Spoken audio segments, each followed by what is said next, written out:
आज हम लोग अब आगे वेक्टर्स को किस तरीके से ऐड करना है बेटा, मैंने आपको ट्रायंगल्स लॉ और पॉलीगन्स लॉ बताया था।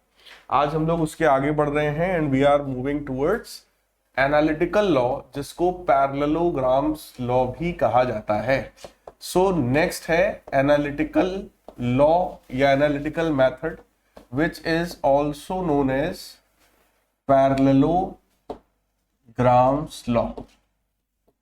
पैरेललोग्राम्स लॉ मतलब वेक्टर्स को ऐड करने के लिए अब ये एक ऐसा मेथड है जिसमें बेटा हम लोग एनालिसिस करेंगे, इसीलिए इस मेथड का नाम है एनालिटिकल लॉ। ठीक, एनालिसिस करने के बाद हम लोग यहां पर एक फॉर्मूला निकालेंगे, क्योंकि इसके पहले के जो दो लॉज आपने पढ़े, चाहे वो ट्रायंगल्स लॉ हो या वो पॉलीगन्स लॉ हो, सोचो वो दोनों ही लॉज केवल थ्योरी में पढ़ने के लिए ठीक है। आपने पढ़ लिया कि एक वेक्टर ये है और अगर हमें दूसरा वेक्टर मान लो गिवन है और हमको रिजल्टेंट निकालना है, तो हम क्या करेंगे, दूसरे वेक्टर को पहले वेक्टर के हेड पर जोड़ेंगे like this.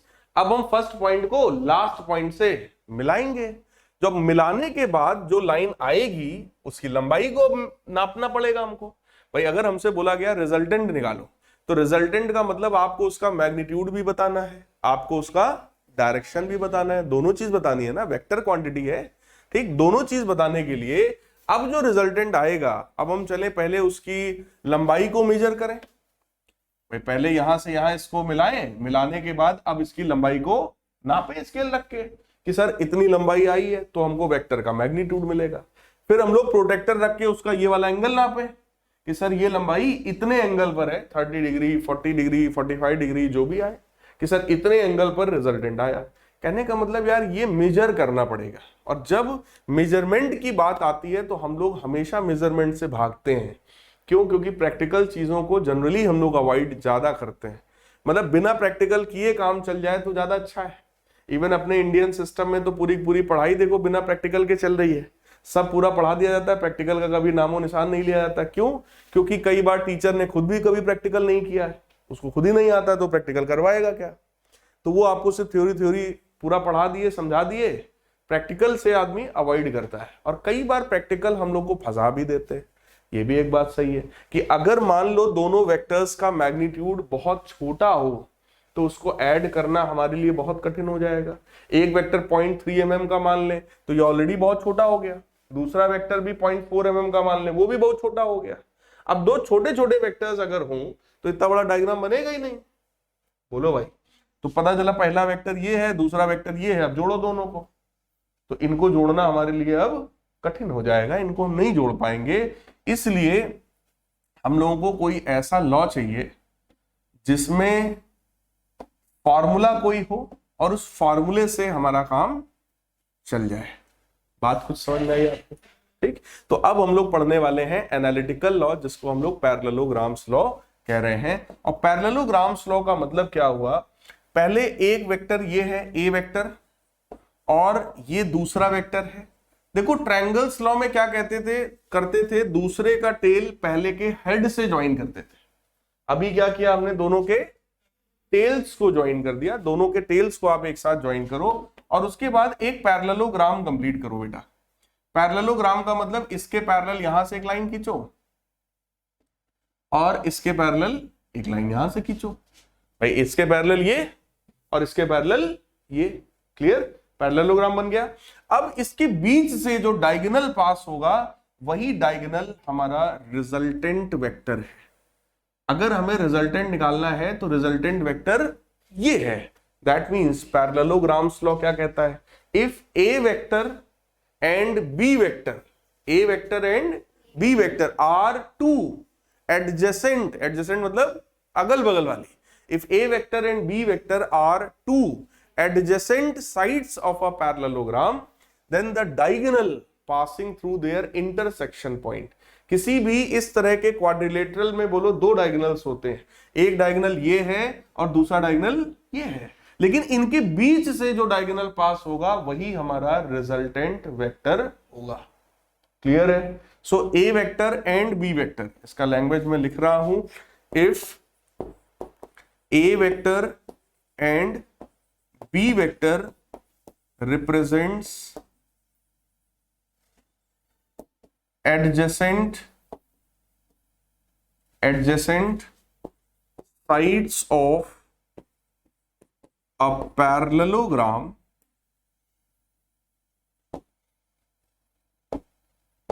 then diagonal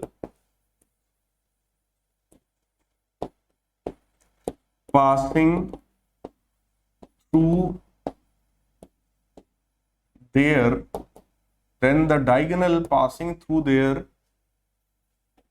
intersection point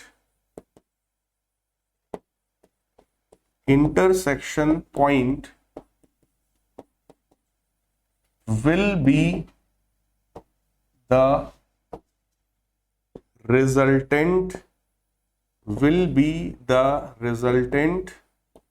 vector.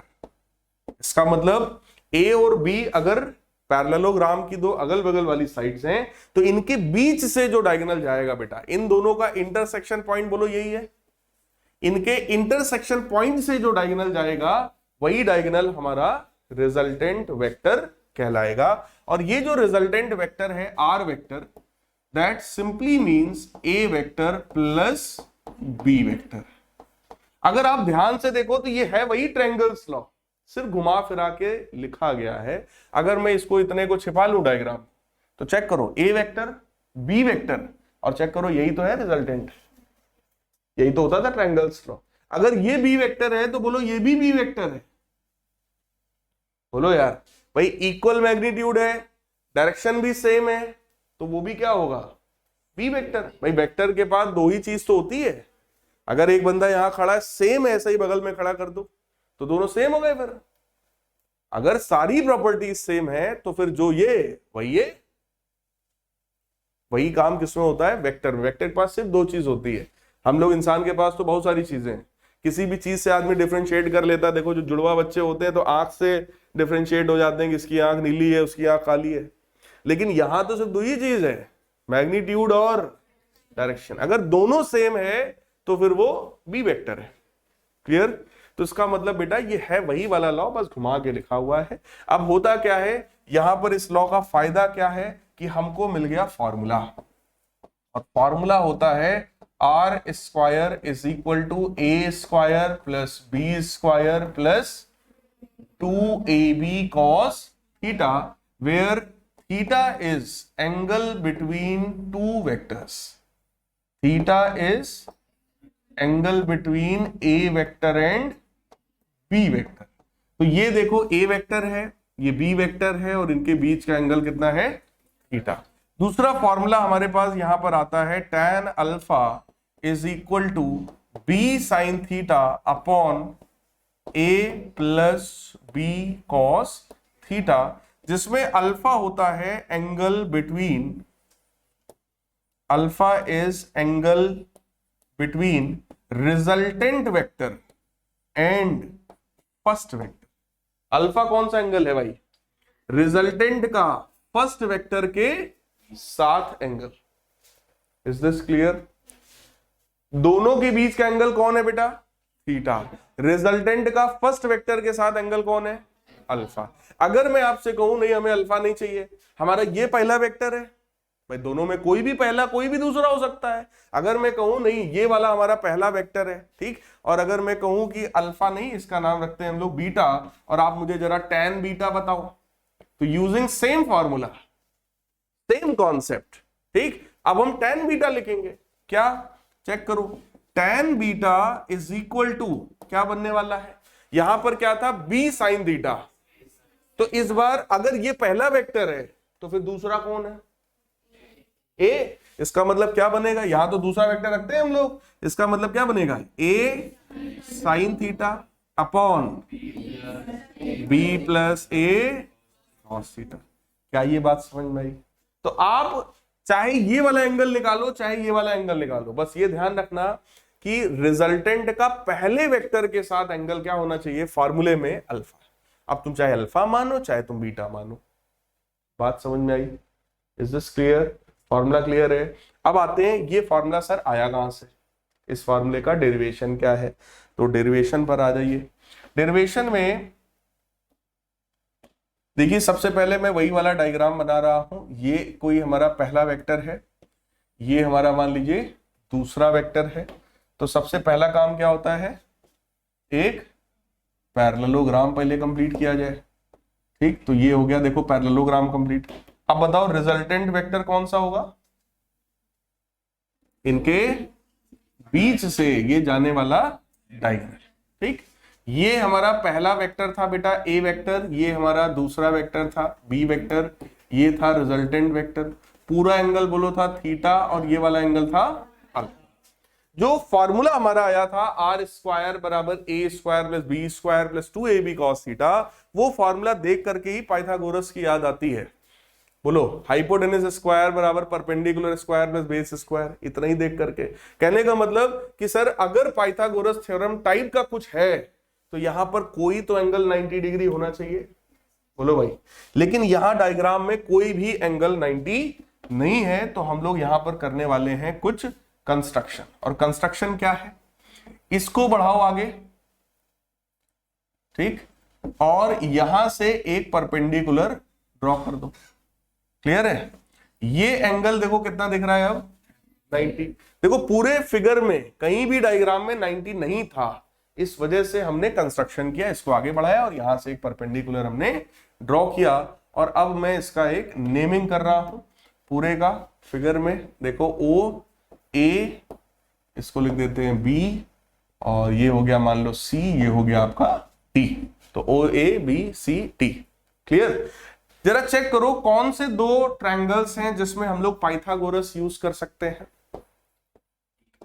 In triangle O C D check करिए, using Pythagoras theorem. Pythagoras theorem अगर हम लोग यहां पर यूज करेंगे तो जरा बताओ बेटा क्या बनेगा, स्टेटमेंट क्या आएगा, O D square is equal to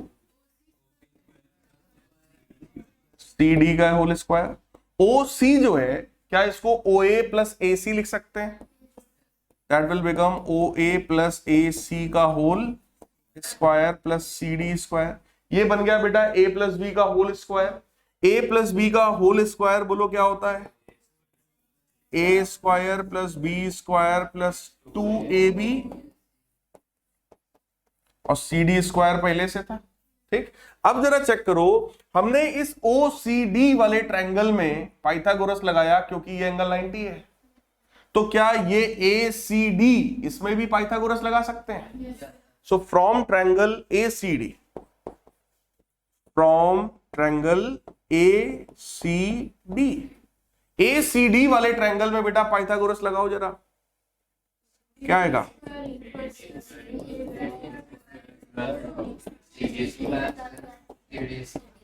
सही है। जरा चेक करिए, क्या आपको ए सी स्क्वायर दिख रहा है, क्या आपको सी डी स्क्वायर दिख रहा है? तो इसके और इसकी जगह पर क्या हम ए डी स्क्वायर लिख सकते हैं? तो let us suppose this is our equation number 1 and this is equation number 2। तो आप यहां पर लिखिए यूजिंग इक्वेशन 1 एंड 2। तो फ्रॉम इक्वेशन 1 एंड 2, इन दोनों इक्वेशन से हम लोगों ने लिखा O D square is equal to क्या बचा, O A square plus A D square plus 2 times O A into A C. बोलो ऐसा लिख सकते हैं बेटा, ओ ए स्क्वायर इन दोनों की जगह पर A D square plus 2 O A into A C, ऐसा लिख सकते हैं। अब इसमें सोचो, ये जो ओ डी है क्या वो आर का मैग्नीट्यूड है? बोलो भाई, ये जो ओ डी है क्या ये रिजल्टेंट वेक्टर की लंबाई है? और लंबाई का मतलब मैग्नीट्यूड है, मैग्नीट्यूड को बोलो केवल आर लिख सकते हैं, तो आर का स्क्वायर हो गया। ओ ए जो है वो ए वेक्टर की लंबाई है, तो ओ ए स्क्वायर है, तो क्या इसको ए स्क्वायर लिख सकते हैं हम लोग। ए डी जो है, चेक करो, अगर ये बी वेक्टर है बेटा तो क्या ये भी बी वेक्टर है? तो AD का मतलब क्या हो गया, B, और उसका स्क्वायर है तो भैया B का स्क्वायर हो गया, प्लस 2 टाइम्स OA का मतलब A, बोलो OA का मतलब A का मैग्नीट्यूड जिसको केवल A लिख सकते हैं, इनटू क्या बचा, AC। सब कुछ आ गया है, केवल ये AC बचा है। अगर ये AC आ जाए तो काम बन जाएगा। ठीक, तो बेटा अगर ये एंगल थीटा है तो क्या ये भी थीटा होगा, क्यों, करस्पॉन्डिंग एंगल है भाई, ये दो पैरेलल लाइंस हैं, उनको ये वाली लाइन कट कर रही है, तो ये एंगल और ये एंगल दोनों करस्पॉन्डिंग एंगल्स हो गए, दे आर सेम, तो ये थीटा है तो वो भी थीटा है। ठीक, और इस वाले ट्रायंगल में, इन ट्रायंगल ACD, जरा मुझे आप cos थीटा अप्लाई करके बताइए, in triangle ACD, triangle ACD apply cos theta. cos theta का फॉर्मूला क्या होता है, बेस अपॉन हाइपोटेनस। बेस कितना है बेटा, AC, और हाइपोटेनस चेक कर लो कितना है, AD, जिसको B लिख सकते हैं क्या, तो यहां से बेटा AC कितना आएगा, AC कितना आएगा, B cos, यही AC तो बचा था। जैसे ही इसको हम लोग लिखेंगे, जैसे ही इसको लिखेंगे, चेक करिए क्या फॉर्मूला हमारा डिराइव हो गया, R स्क्वायर बराबर A square plus B square plus 2A B cos theta, यही तो हमारा फॉर्मूला था। Is this clear? तो ये हो गया हमारा फॉर्मूला, क्लियर। अब हम लोग को अगला फॉर्मूला चाहिए, किसके लिए फॉर्मूला चाहिए, देखो अगर दो वेक्टर्स को ऐड किया है तो जो तीसरी क्वांटिटी आएगी वो भी कैसी क्वांटिटी होगी, वेक्टर। तो वेक्टर में वेक्टर को ऐड करेंगे तो जो आएगा वो भी वेक्टर होगा, और अगर वो वेक्टर है तो उसके पास मैग्नीट्यूड भी होगा और डायरेक्शन भी होगा। मैग्नीट्यूड का मतलब इसकी लंबाई, और वो इस फॉर्मूले से आ जाएगी, R बराबर अंडर रूट लगा देंगे, A square plus B square plus 2AB cos theta, clear. अगर बात किया जाए इसकी डायरेक्शन की, तो डायरेक्शन का मतलब हो गया tan अल्फा, डायरेक्शन मतलब tan अल्फा, डायरेक्शन का मतलब इसका ये अल्फा एंगल, और tan अल्फा अगर देखो तो that will be perpendicular upon base. Perpendicular check करो, CD है और बेस है OC, तो tan अल्फा का मतलब हो गया CD अपॉन OC, और OC को चेक करो, क्या OA प्लस AC लिख सकते हैं, OA प्लस AC लिख सकते हैं। यहां से देखो बेटा, OA तो A के बराबर है, AC B cos थीटा के बराबर है, सिर्फ क्या बचा हमारे पास, CD। CD मिल जाए तो फिर से काम चल जाएगा। तो उसी वाले ट्रायंगल ACD में, from triangle ACD, so in triangle ACD जरा साइन थीटा अप्लाई करिए। साइन थीटा का फॉर्मूला क्या होता है, परपेंडिकुलर अपॉन हाइपोटेनस। परपेंडिकुलर कितना है बेटा, CD, और हाइपोटेनस कितना है, B, है ना। तो CD की वैल्यू क्या, B साइन थीटा आ जाएगी। यही CD अगर हम ऊपर यूज कर दें फॉर्मूला में, तो आप चेक करो फॉर्मूला हमारा डिराइव हो गया। अब तो यहां लिख सकते हैं ना B साइन थीटा, ठीक। So that will become equal to tan alpha. तो एक फॉर्मूला बेटा ये आ गया हमारा।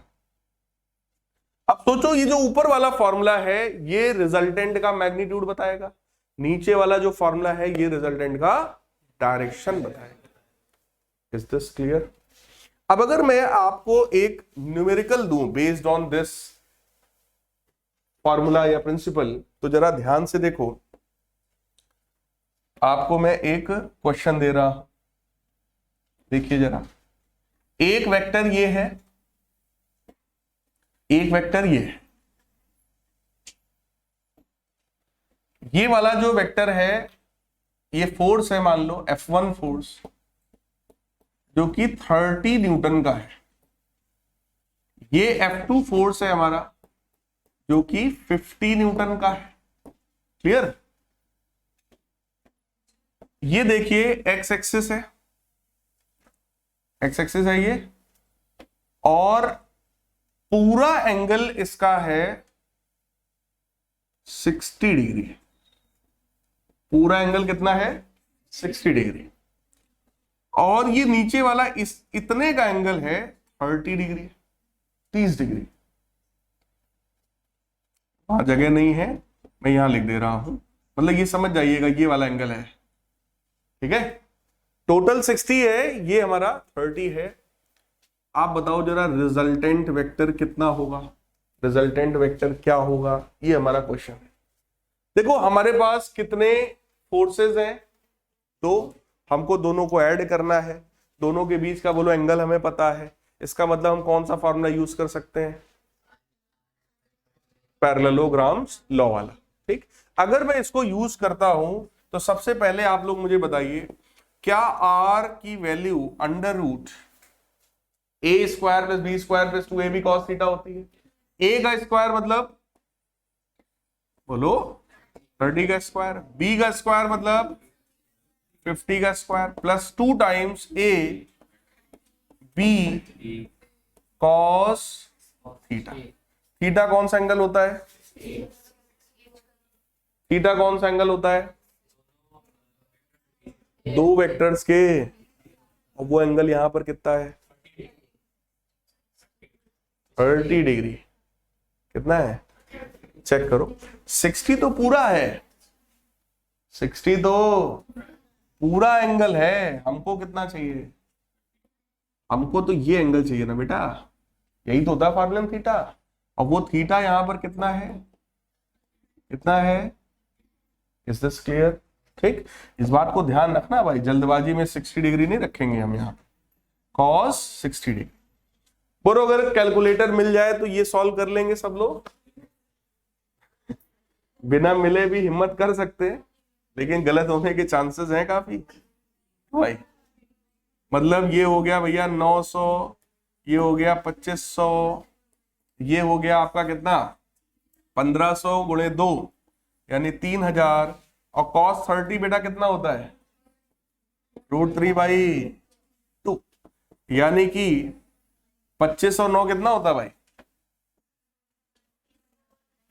है 3400 प्लस 1500 √3। बोलो कुछ ऐसा खतरनाक सा वैल्यू आया, सही है। चलो अच्छा मैं इसको सॉल्व में कर ही दे रहा हूं, इसको मैं सॉल्व कर रहा हूं।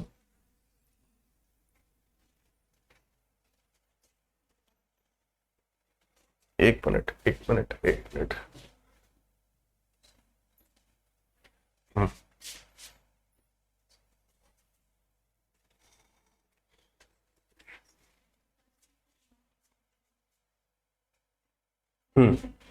ये आ गया भैया कैलकुलेटर हमारा, ठीक। तो 1500 √3 करना था, तो पहले हमने 3 का निकाला अंडर रूट, ये आ गया मल्टीप्लाइड बाई 1500, ठीक, प्लस कितना, प्लस 3400, तो वो वैल्यू कुछ ऐसी आई 5998, मतलब लगभग 6000, ठीक। और उसका अंडर रूट निकालो तो वैल्यू कितनी आई 77, तो 77.44 न्यूटन के बराबर। कुछ समझ में आया, बोलो भाई।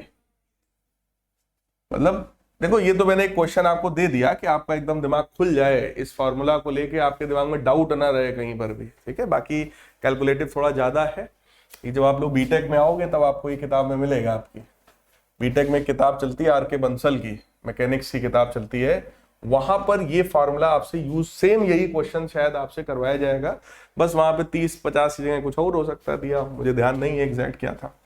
फिलहाल ये तो चलो एक चीज हमने किया, आ गया हमारा, बोलो सही है। अब आगे की बात करते हैं, अगली चीज हमें क्या चाहिए, एंगल, ठीक। एंगल के लिए बेटा फॉर्मूला कौन सा होता है, tan alpha is equal to क्या था, b sin theta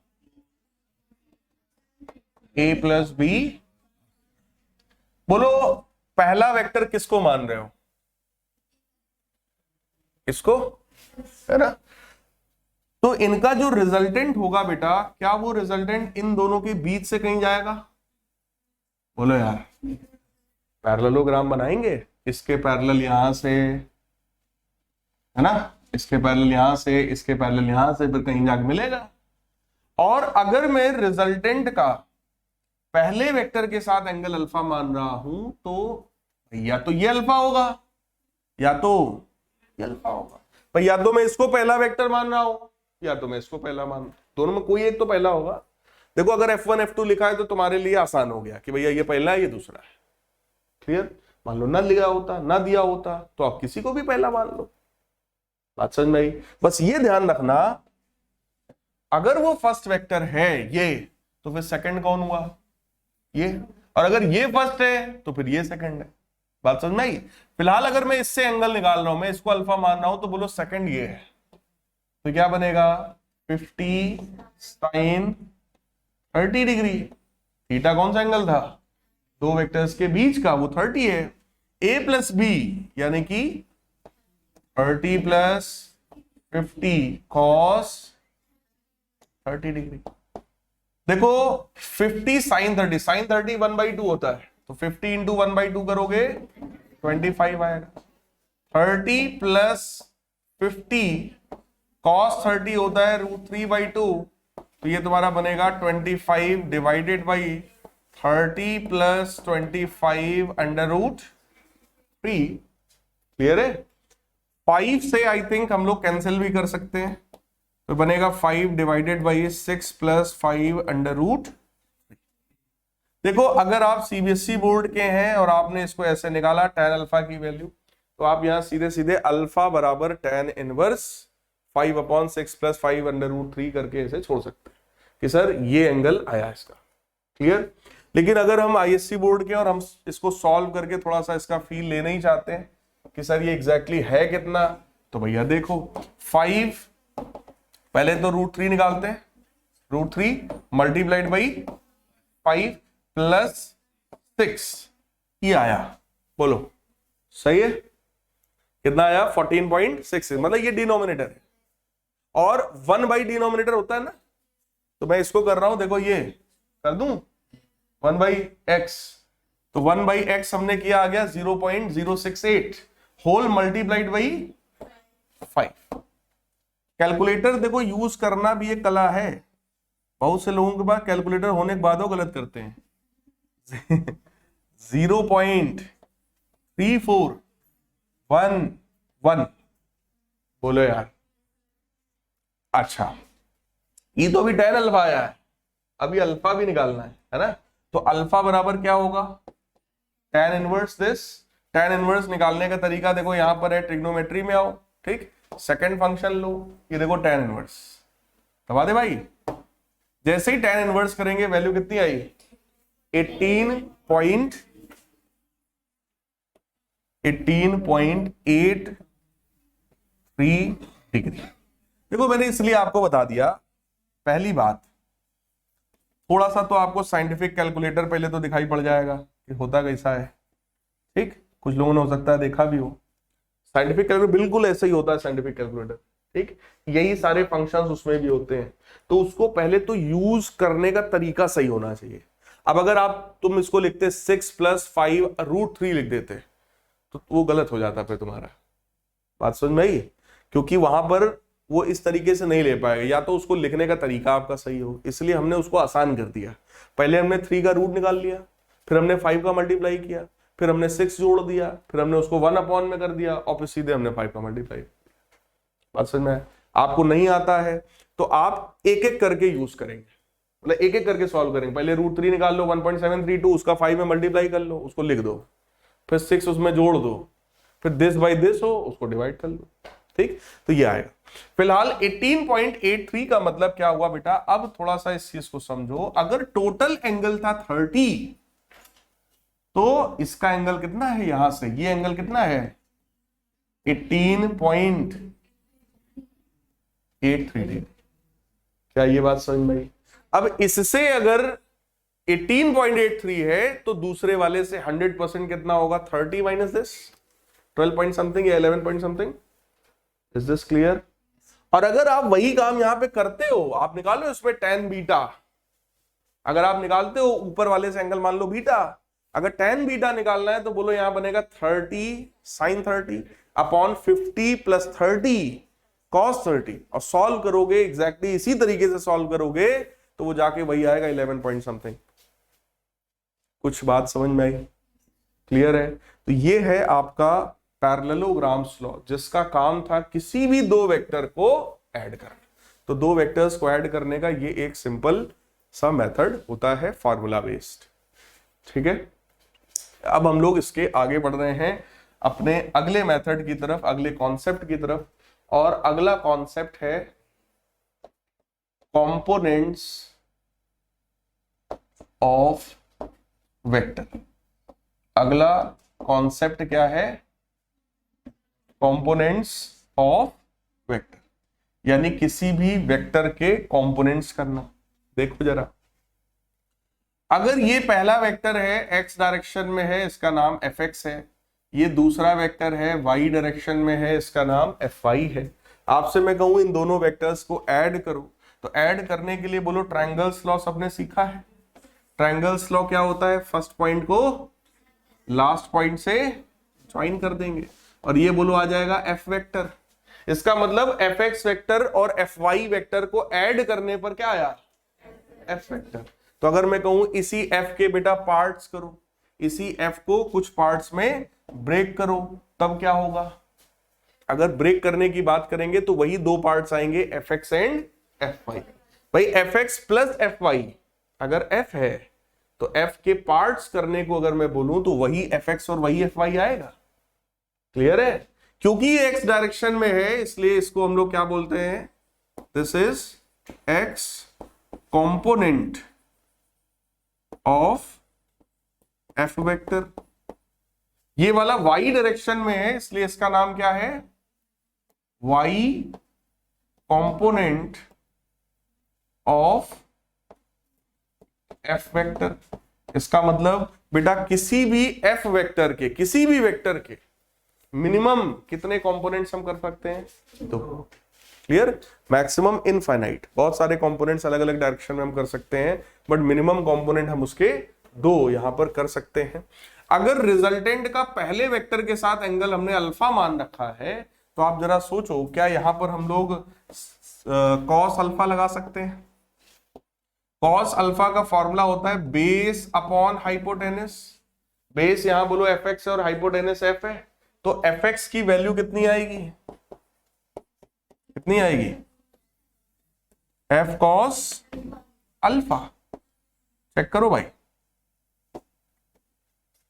f cos alpha. अगर यहीं पर साइन अल्फा अप्लाई किया जाए तो that is perpendicular upon hypotenuse.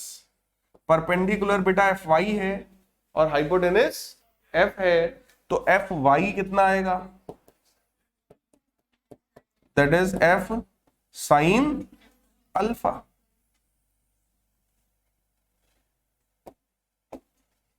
ठीक, अब ध्यान से जरा इस चीज को आप लोग समझिएगा कि अगर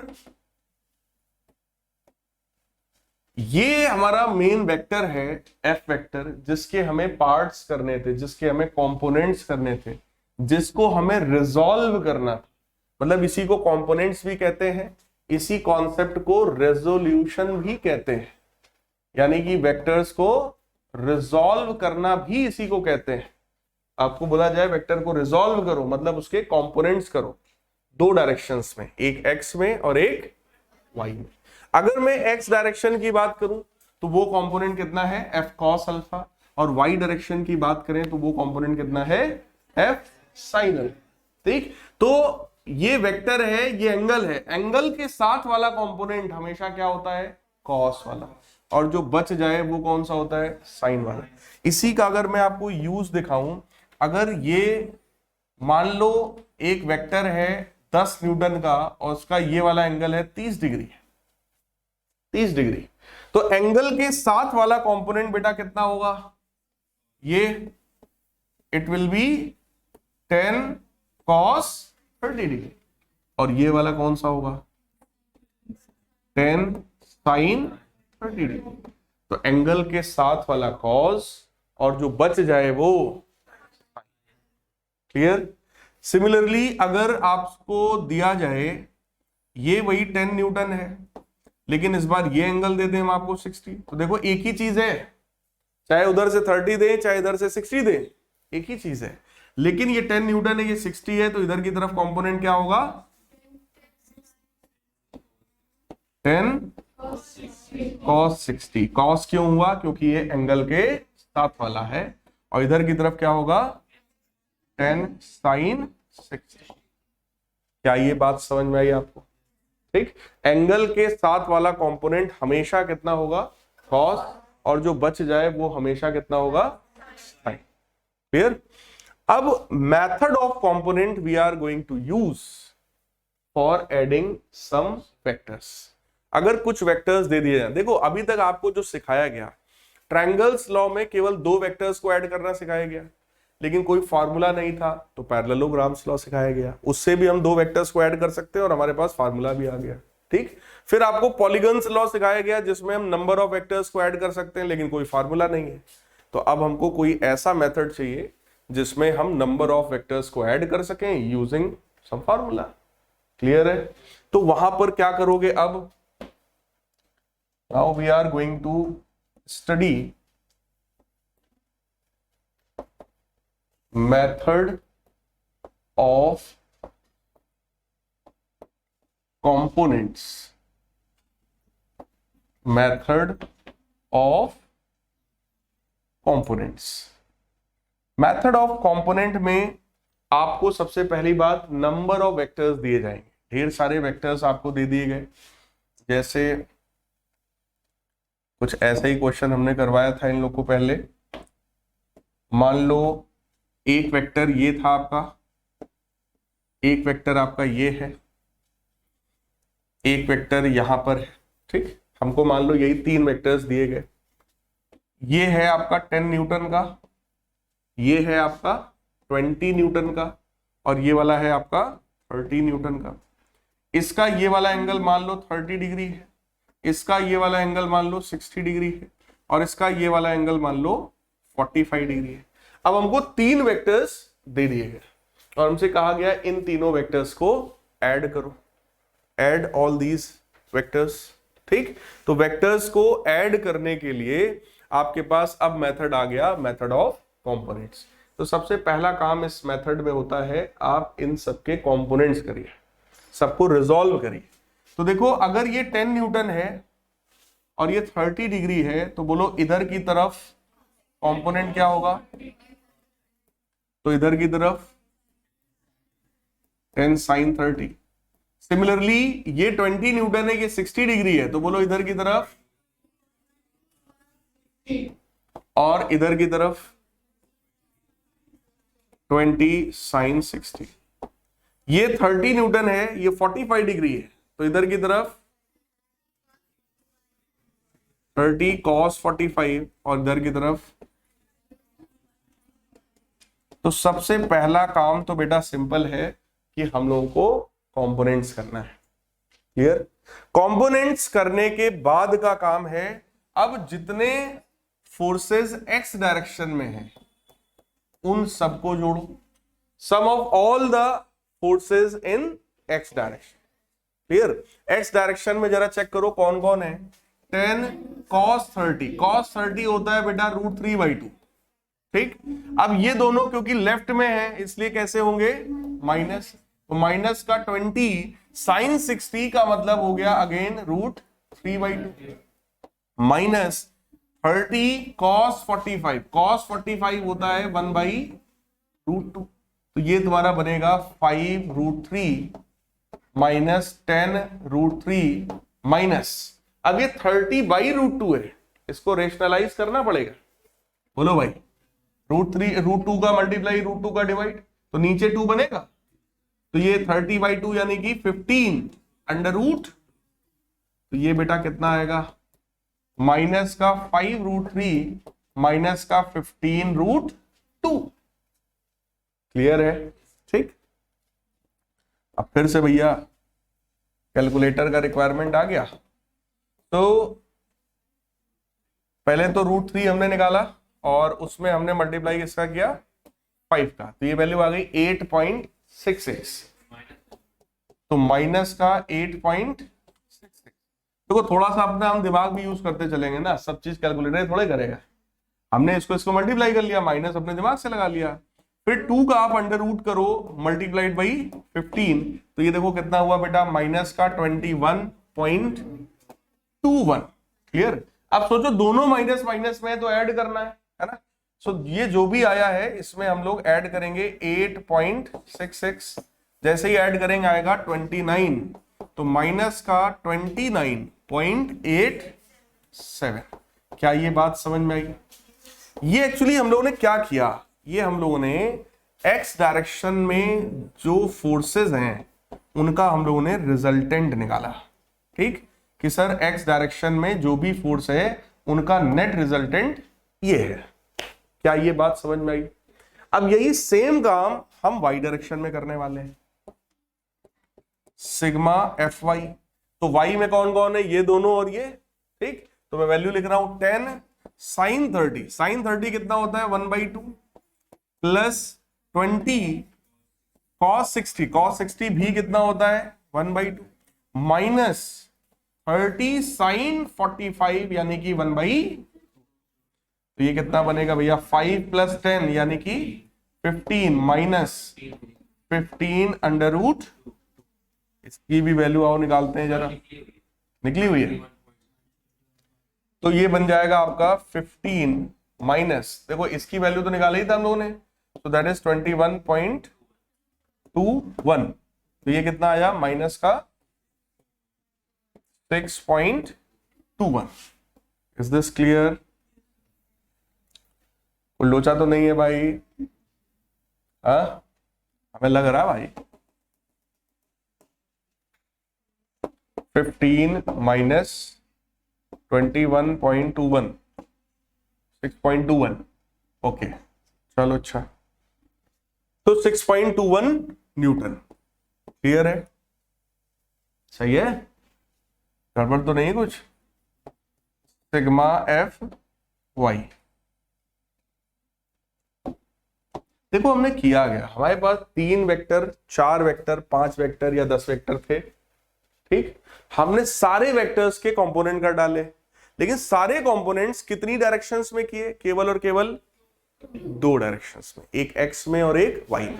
तो फाइनली बेटा हमारे पास सिर्फ और सिर्फ कुछ है ना लोचा यहाँ पे, मुझे भी अंदर से फील आ रहा है, लेकिन कोई बात नहीं। हाँ, चेक कर लो आराम से। कहने का मतलब ये है कि हमने सारे वेक्टर्स का जब कंपोनेंट किया तो फाइनली देखो, ये तो कैलकुलेशन का मैटर है, ठीक है ना, कोई बात नहीं, गलत भी होगा तो ठीक है। आप कॉन्सेप्ट को पकड़ लो क्या है। ठीक, कॉन्सेप्ट ये कहता है कि हमने सारे वेक्टर्स को रिजॉल्व करके फाइनली कितने वेक्टर बनाए बेटा? तो बोलो यार, हमारे पास 3 वेक्टर थे, 4, 5, 10, 20 वेक्टर थे। सबको रिजॉल्व जब केवल एक्स और वाई में करोगे तो फाइनली कितने वेक्टर दिखेंगे? तो एक सिग्मा एफ एक्स और एक सिग्मा एफ वाई। और ये 2 ऐसे वेक्टर्स हैं जो कि हमेशा एक दूसरे के परपेंडिकुलर होंगे, क्योंकि एक एक्स में है और एक वाई में। तो क्या 2 वेक्टर्स को ऐड करना आता है? कौन सा मेथड है हमारे पास ऐड करने का? Parallelogram's law. बोलो भाई। तो आर स्क्वायर बराबर A square plus B square plus 2ab cos 90। अगर दोनों परपेंडिकुलर हैं तो cos 90 0 होता, वो टर्म गया। तो हमेशा का आपके पास एक फॉर्मूला आ गया, r is equal to under root sigma F X का square plus sigma F Y का होल स्क्वायर। मतलब पहले कंपोनेंट्स करो, पहला स्टेप हमेशा क्या करेंगे? कंपोनेंट्स करने के बाद सिग्मा एफ एक्स निकाल लेंगे, सिग्मा एफ वाई निकाल लेंगे, दोनों को इस फार्मूले में रखेंगे, बोलो रिजल्टेंट आ जाएगा। फिर tan अल्फा लगाओ जरा। tan अल्फा क्या होता है बेटा? b sin थीटा, मतलब दूसरा वेक्टर कौन था? सिग्मा एफ वाई sin 90 1 होता है, डिवाइडेड बाई पहला वेक्टर प्लस b cos 90, और cos 90 फिर 0। इसका मतलब सिर्फ क्या बचा? Sigma F Y upon sigma. अब जरा सोचो, मेथड देखने में तो कठिन आपको लग रहा होगा, बट है कुछ नहीं इसमें। पहले कंपोनेंट्स करो, एक्स डायरेक्शन वाले सब एक साथ जोड़ लो, साइन देखते हुए कि जो राइट में है वो पॉजिटिव, जो लेफ्ट में है वो नेगेटिव। ऐसे ही वाई वाले सब जोड़ लो, जो ऊपर है पॉजिटिव, जो नीचे है वो नेगेटिव। ये दोनों सिंपली आ जाएगा। ठीक, ये दोनों जैसे ही आ जाए बस यहां पे रखना, रिजल्टेंट आएगा, यहां पे रखना तो आपका tan अल्फा आ जाएगा। क्या ये बात समझ में आई? तो यही आपका समझ लीजिए एक होमवर्क है कि इसका जो बचा हुआ पार्ट है, बचा हुआ पार्ट मतलब ये दोनों, पहले तो ये क्रॉस चेक कर लेना कहीं कुछ कैलकुलेशन में लोचा तो नहीं है, सही है ना। ये fx और fy की वैल्यू को आप यहां पे रखेंगे, कैलकुलेटर यूज करिएगा और वैल्यू इसकी निकालिएगा। मोबाइल में भी साइंटिफिक कैलकुलेटर मिल जाता है, ठीक, वहां से आप सॉल्व करके इसकी वैल्यू निकालिएगा और यहां पे रख करके आप इसका एंगल अल्फा निकालिएगा। तो आपको थोड़ा सा एक एग्जैक्ट फील आएगा कि हमने जो रिजल्टेंट निकाला उसकी एग्जैक्ट वैल्यू क्या है। क्लियर? तो ये था method of components for adding number of vectors. अब आपको चाहे जितने वेक्टर्स दे दिए जाएं, आप इस मेथड से यूज करके उनको ऐड कर सकते हो। और ये मेथड, ये लोग गवाह है, पूछ लो, क्लास 12th में बम्पर यूज होता है। इलेक्ट्रिक फील्ड, मैग्नेटिक फील्ड इन लोगों ने जितना पढ़ा है, क्योंकि वो वेक्टर क्वांटिटीज हैं, वहां पर ऐड करने के लिए बार बार यही मेथड हम लोग यूज करते हैं। और 12th क्लास में बच्चे तब तक सब भूल चुके होते हैं। तो ये मेथड अगर आप भूल गए तो आपको 12th में दिक्कत होना 100% तय है। क्लियर है? इसलिए सब लोग बहुत सावधानी से इस मेथड को बार बार रिवाइज करिएगा। बाकी ये फाइल तो हम भेज ही देंगे आपको, ठीक है। एक लोग बेटा स्टॉप कर दो जाके, रिकॉर्डिंग में स्टॉप रिकॉर्डिंग कर देना।